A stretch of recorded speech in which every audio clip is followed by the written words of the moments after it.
Vague de protestation contre le statut de Jérusalem. Des avocats du barreau égyptien dénoncent une décision nulle et illégitime.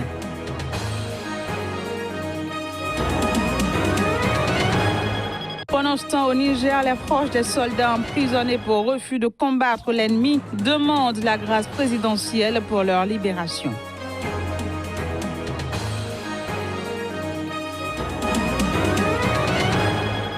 Victoire du Parti socialiste aux élections municipales au Venezuela, un scrutin boycotté par les principaux partis de l'opposition.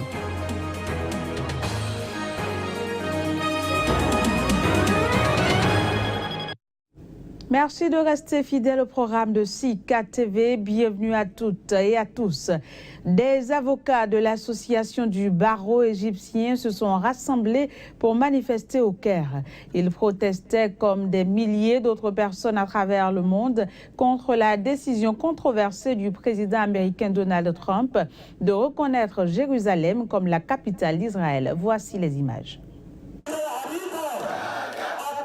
C'est la énième manifestation contre la décision de Donald Trump de reconnaître Jérusalem comme la capitale d'Israël. Une décision historique qui suscite la colère de milliers de personnes à travers le monde. Un mouvement auquel les avocats de l'association du barreau égyptien prennent part en se rassemblant au Caire pour dénoncer une décision illégitime. Jérusalem est islamique et arabe et la décision de Donald Trump est invalide selon les lois et conformément à la loi 118 édictée par les Nations Unies. Comment Trump peut-il prendre une décision invalide? La décision est nulle et fausse. Nous ne représentons pas seulement le barreau égyptien, nous nous représentons nous-mêmes. Nous exprimons notre position, notre opinion et nos pensées personnelles, pas celles du barreau. Les réactions hostiles à la décision de Trump fusent de toutes parts. Au Maroc, en Afghanistan, entre autres, les protestations se multiplient. Mais l'impact va plus loin. Plusieurs rencontres ont été annulées depuis cette annonce. Abbas a décidé de ne pas recevoir le vice-président américain pendant sa tournée prévue mi-décembre. Le grand imam d'Al-Azhar, influente institution de l'islam siégeant au Caire, le pape des Coptes d'Égypte, Tawadros II, ont eux aussi refusé de le rencontrer. Outre l'Égypte, le Maroc aussi a enregistré des mouvements de contestation face à cette décision unilatérale de Donald Trump. Ils étaient donc des dizaines de milliers à manifester ce dimanche à Rabat contre la dite décision. Voici le reportage. Munis de drapeaux palestiniens ou portant des écharpes aux couleurs de la Palestine, les manifestants ont, à l'appel d'associations marocaines, défilé de la place Bab el-Had, près de la Médina vers le Parlement. Venus de plusieurs villes proches de Rabat, ils se sont ensuite dirigés vers la mosquée As-Souna, dont le minaret domine le vieux Rabat. Des membres du gouvernement marocain et autres figures de la vie politique marocaine ont également participé à la marche. Vive la Palestine! Nous sommes unis ici avec nos âmes, nos femmes et notre argent, tous pour Jérusalem.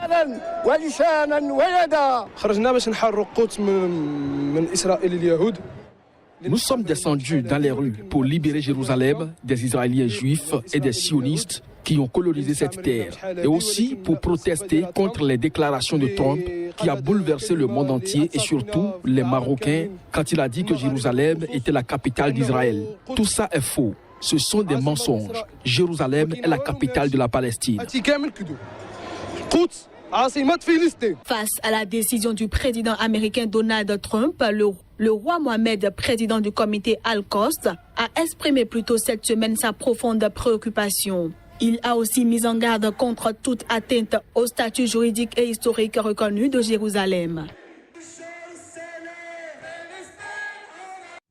Direction le Kenya où la prestation de serment de Raila Odinga prévue pour mardi, jour de la fête de l'indépendance nationale, a été reportée sine die. Ce report intervient après de longues consultations avec des interlocuteurs nationaux et internationaux. On fait le point. Dans un communiqué publié ce dimanche soir, la coalition de l'opposition annonce reporter à une date ultérieure la prestation de serment de Raila Odinga et le lancement officiel des assemblées du peuple. En effet, le leader de l'opposition qui ne reconnaît pas la victoire du président Uhuru Kenyatta avait annoncé la tenue d'une investiture parallèle mardi, jour de la fête de l'indépendance. Une décision qui laissait craindre de nouveaux affrontements entre les partisans de l'opposition et la police. Mais suite à de nombreuses pressions, l'opposant historique a finalement reculé. Par ailleurs, le ministre de la Justice a tout récemment annoncé qu'une investiture parallèle serait considérée comme un acte de trahison. De plus, les États-Unis ont envoyé un diplomate pour tenter de raisonner le chef de l'opposition et le reste de la communauté internationale appelle à un dialogue avec le gouvernement. En Afrique du Sud, dans les bidonvilles de la ville du Cap, la violence liée aux gangs a empiré ces dernières années. Dans ces quartiers où le taux de chômage bat des records, les habitants sont parfois obligés de coopérer avec les groupes armés pour survivre. Face à cette situation, les autorités locales veulent déployer des forces militaires sur le terrain pour ramener l'ordre. Reportage. Sous ce drap, le corps d'une nouvelle victime de la guerre des gangs qui fait rage dans les bidonvilles du Cap en Afrique du Sud. Comme à chaque fois, la police arrive puis repart et les habitants doivent continuer à vivre dans le stress permanent. Je me suis immédiatement mise sous le lit, j'ai tellement peur.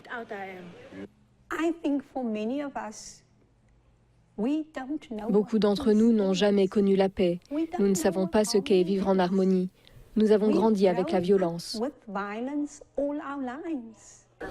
Ce district affiche l'un des taux d'homicide les plus élevés du pays.